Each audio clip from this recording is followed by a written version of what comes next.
की post live देख रहे हैं आप। मैं हूं आपके साथ स्नेहा भारती। बिहार चुनाव की सरगर्मियां बढ़ गई है। इसे लेकर के बता दें कि पहले फेज के चुनाव को लेकर के उम्मीदवारों की लिस्ट जारी हो गई है, लेकिन इस बार क्या कुछ नया है इस लिस्ट में और किस तरह से इस बार बिहार चुनाव में नया देखने को मिल रहा है, अनुराग के पास जानते हैं और समझने की कोशिश करते हैं। अनुराग, आपके पास क्या इनपुट से क्या कुछ नया देखने को मिल रहा है? बिल्कुल, हम दर्शकों को अपने बताने के लिए बैठे हैं कि किस तरह के रोचक जो है समीकरण बने हैं। दरअसल जो बीजेपी और जेडीयू के बीच सीटों का बंटवारा हुआ है, तो उसके बाद क्या क्या कुछ सामने आया है, किस तरह से किसने सीटें छोड़ी हैं, किसी को अपने उनके कोटे की सीट दी गई है, ये तमाम बातें हम अपने दर्शकों को बताएंगे। साथ साथ ये भी बताएंगे कि नीतीश कुमार ने कौन सी सीटों पर ज़्यादा भरोसा किया है, सुरक्षित सीटें अपने कोटे में ज़्यादा लिया हैं, ये भी बातें हम बताएंगे दर्शकों को। तो सबसे बड़ी बात एक जो है इसके अंदर की जो दिलचस्प बात है कि वो कैमूर जिले की बात हम कर रहे हैं। कैमूर जिला वो जिला है जिसमें जेडीयू को एक भी सीट नहीं मिली है कैमूर जिले से।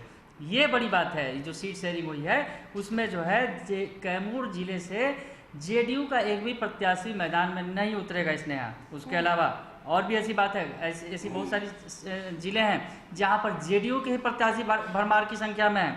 उसमें समस्तीपुर में जेडीयू ने जो 7 सीटें ली हैं समस्तीपुर में, यहाँ एक इकलौती सीट पर उजियारपुर में बीजेपी का कैंडिडेट उतरेगा। बाकी समस्तीपुर जिले की 7 सीटें जेडीयू के कोटे में गई हैं। तो इस बार कुछ दिलचस्प आंकड़े इस तरह के आ रहे हैं स्नेहा कि कई जिलों में तो बिल्कुल पार्टी जो है जेडीयू जो सहयोगी है उसने अपना कैंडिडेट ही नहीं दिया है, तो कई जिलों में जेडीयू का ही कैंडिडेट है, बीजेपी के कैंडिडेट नहीं है। मतलब एक ये बड़ी बात है। और ये जो नीतीश कुमार का गृह जिला है नालंदा जिले से भी एक दिलचस्प खबर आई है।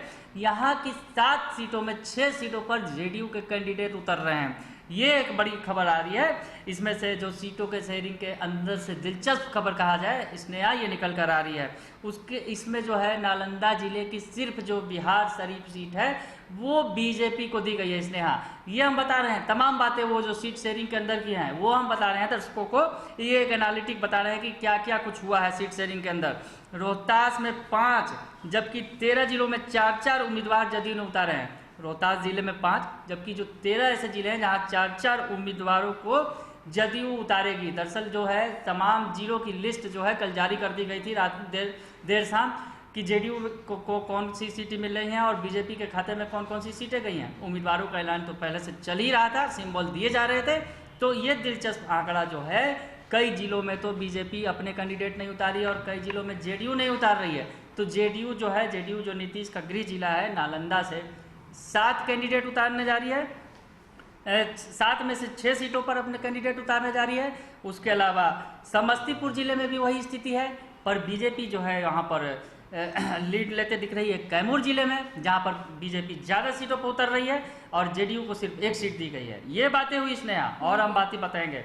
दरअसल जेडीयू की 2 सिटिंग सीटें जेडीयू की भाजपा को कोटे में चली गई है। जेडीयू की 2 सिटिंग सीटें दरभंगा जिले की गौड़ा बौराम और हायाघाट भाजपा के पाले में चली गई है। दरभंगा जिले की है गौड़ा बौराम और हायाघाट जो सीटें हैं जेडीयू की सिटिंग सीटें थे, ये बीजेपी के कोटे में गई है। इसने ये जो सीटें शेयरिंग हुई हैं उसके बाद की जो दिलचस्प आंकड़े हैं हम ये दर्शकों को बता रहे हैं। ये हम बता रहे हैं कि वही भाजपा की जीती हुई सीट जो झाझा सीट थी वो जदयू के पास आ गई है।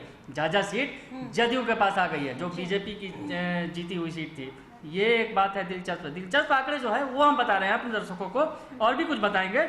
और एनडीए गठबंधन में ब्रह्मपुर पर दरअसल जो ये है ब्रह्मपुर सीट है जिस पर लगातार जीत बना हुआ था, और एक सासाराम सीट है। सासाराम पर जो है भाजपा ने अपनी दावेदारी छोड़ दी है। सासाराम सीट दरअसल जेडीयू चाहती थी तो वो जेडीयू के कोटे में चली गई है। सासाराम भी बीजेपी की पारंपरिक सीट रही है इसने, वो बड़ी बात है कहा है। और ये पालीगंज, पटना का जो पालीगंज सीट है वो भी बीजेपी की पारंपरिक सीट रही है। वहाँ से बीजेपी के उम्मीदवार हमेशा लड़ते रहे हैं, पर इस बार जो जयवर्धन यादव जो है शेरे बिहार राम लखन सिंह यादव के पोते हैं, उनके ताल ठोकने के बाद वहाँ सीन बदला है और जेडीयू ने इस पर दावा ठोका था। दरअसल जो शेरे बिहार के पोते हैं जयवर्धन यादव वो आरजेडी छोड़कर जेडीयू में आ गए थे पिछले दिनों।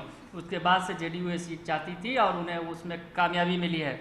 स्नेहा, ये बड़ी बात आई है कि सासाराम और पालीगंज सीट जो है वो जेडीयू के कोटे में चली गई, जिस पर बीजेपी अड़ी हुई थी। ये बातें हैं। दीघा सीट चाहती थी, पटना की दीघा सीट, जिस पर कभी जेडीयू के प्रत्याशी जीत चुके हैं। पूनम देवी वहां से जीत हासिल कर चुकी हैं। तो दीघा की सीट जो है जेडीयू चाहती थी अपने कोटे में, हालांकि बीजेपी अपनी जीत मनवाने में यहाँ कामयाब रही है। पटना की जिले की 10 सीटों पर, 10 विधानसभा सीटों पर बीजेपी अपने कैंडिडेट उतारने जा रही है। इसलिए आप ये समझ भी सकती हैं जो शहरी क्षेत्रों में बीजेपी के वोट बैंक ज्यादा खासा मजबूत रहा है, और पटना में खास करके आप देखती रही है कि परंपरागत तरीके से जो पटना की सीटों पर जो शहरी सीटें हैं उस पर जो है बीजेपी का कैंडिडेट स्वाभाविक तौर पर जीता रहा है। तो पटना जिले की 10 सीटें बीजेपी के कोटे में आ गई हैं। दीघा पर दावा जरूर ठोका था जेडीयू ने, पर बीजेपी उन्हें मनाने में कामयाब रही है। दीघा अपने कोटे में ही रखा है, और यहाँ से संजीव चौरसिया लड़ते रहे चुनाव। जो अभी वर्तमान में राज्यपाल हैं, उनके बेटे हैं, वर्तमान में राज्यपाल जो है बड़े दिग्गज नेता रहे हैं बीजेपी के, उनके बेटे रहे हैं संजीव चौरसिया, तो वो यहाँ दीघा से उतरेंगे चुनाव में। उसके अलावा जेडीयू ने अपने 2 मंत्रियों की सीटें बदल दी हैं। इसने ये भी जो है लिस्ट में बड़ी बात है कि 2 मंत्रियों की सीटें बदल दी है। दरअसल जो है खाद्य उपभोक्ता मंत्री दरभंगा के गौरा बराम सीट से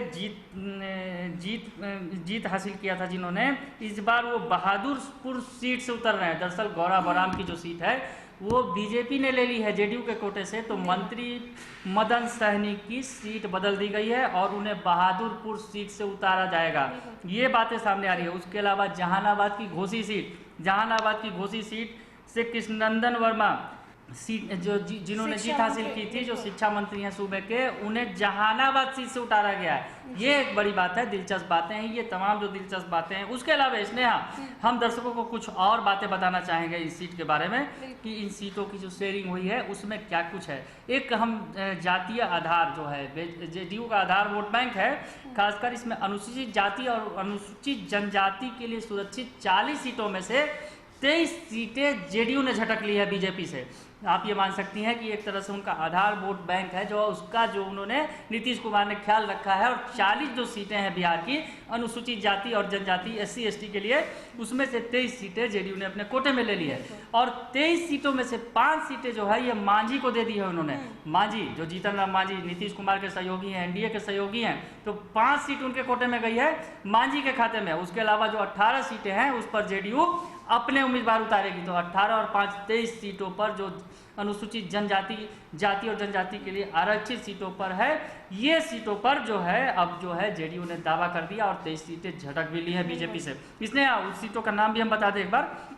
जो 18 सुरक्षित सीटें हैं उनमें जो ये है त्रिवेणीगंज की सीट है, रानीगंज, मनिहारी, सिंहेश्वर, सोनवर्षा, कुशेश्वर स्थान, सकरा, भोरे, ये सीट शामिल है। उसके अलावा राजापाकर, कल्याणपुर, अलौली, धौरैया, राजगीर, फुलवारी, मसौड़ी, चेनारी और अज्ञाव, ये तमाम सीटें जो है ये सुरक्षित सीटें हैं जिसे जेडीयू ने बीजेपी से झटक लिया है इसमें। उसके अलावा जो हम के खाते में जो सीटें दी गई हैं जेडीयू की तरफ से, जो 5 सीटें हैं जो सुरक्षित सीटें हैं, उसमें मखदुमपुर, कुटुम्बा, इमामगंज, बाराचट्टी और सिकंदरा, जिसमें जो ये जो इमामगंज सीट है जिस पर से जीतन राम मांझी खुद ताल ठोकने वाले हैं। उसके अलावा जीतन राम मांझी के दामाद भी उतर रहे हैं चुनावी मैदान में, उनकी समधन ज्योति देवी हैं वो भी उतर रही है मैदान में। तो ये काफी दिलचस्प तस्वीरें जो है हम अपने दर्शकों को बताने के लिए बैठे थे, जो ये सीट शेयरिंग के दौरान सामने आई है। इसने आज काफी इस बार के चुनाव में काफी फेरबदल देखने को मिला है अनुराग की। जहां पे बीजेपी चुनाव लड़ती थी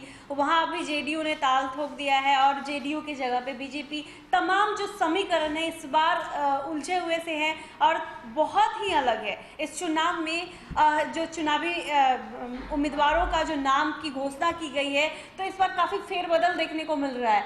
ऐसे में बहुत ही दिलचस्प होगा इस बार का चुनाव देखना कि किस तरह से कहां से कौन जीतता है, क्योंकि बड़े स्तर पर फेरबदल किया गया है।